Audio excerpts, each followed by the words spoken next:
Transparency is a value we hear about in politics, especially if you're listening to the debates, in business, if you're reading about Wall Street, in religion, and especially in our churches, following all the cover-ups and scandals that we have faced, and transparency in our relationships. For the apostles and for us, if we take Jesus seriously and share his life, try to share his life on a day-to-day basis, 24/7, we are in for some serious change. Recognizing the inner dimension and the holiness within the human person.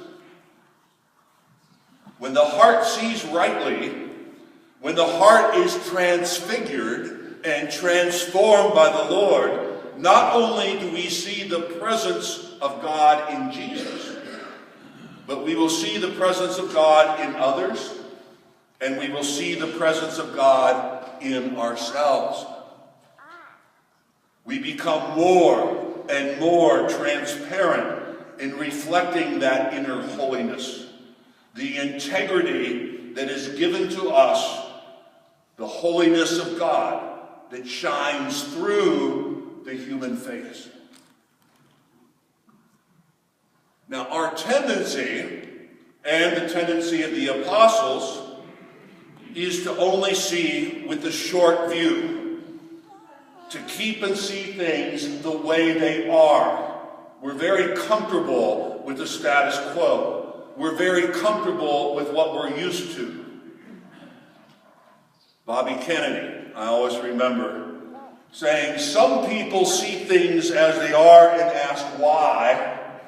I dream of things that have never been and ask why not." The transformed heart enables us to have a transfigured view of the human person and the world. We see the world with the long view. So like the apostles, once we are able to see with the eyes of our heart, we can't stay in a safe place. We can't stay up on top of that mountain. We have to come down the mountain. You remember the apostles? They wanted to build 3 tents. One for Moses, one for Elijah, and one for Jesus. They were comfortable on top of that mountain by themselves. But the way down that mountain, though, we have to come down that mountain. And the way down that mountain is the path of mercy and compassion. Mercy calls us down the mountain because it's at the ground level that we encounter the suffering, the injustice, and the fear in the congestion of daily life.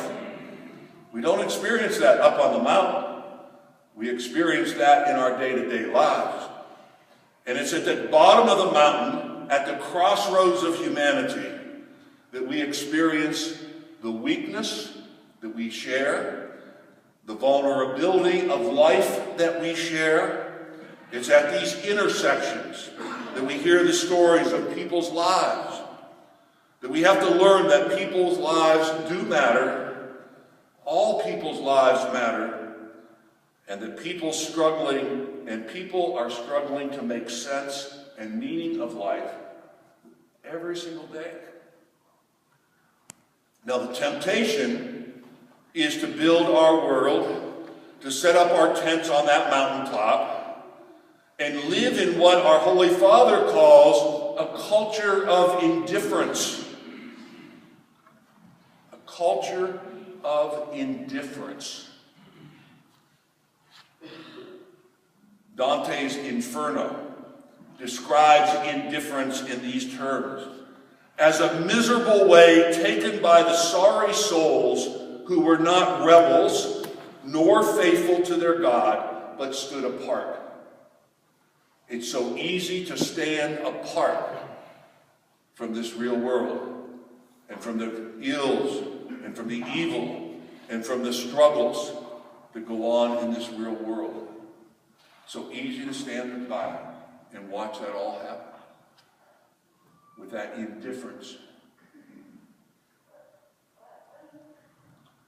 But we're called to come down off that mountain, to be like Jesus, and to be the face of mercy, and allow ourselves to be the messengers of mercy. And as our Holy Father says, to pierce the evil and the indifference of our world because of our lives and because of the way we live and because of that face of mercy that is reflected through us, that very mercy that the disciples today saw in our Lord Jesus Christ. But we need to be prepared, because the path of mercy that leads us down that mountain eventually leads us back up the hill of the cross.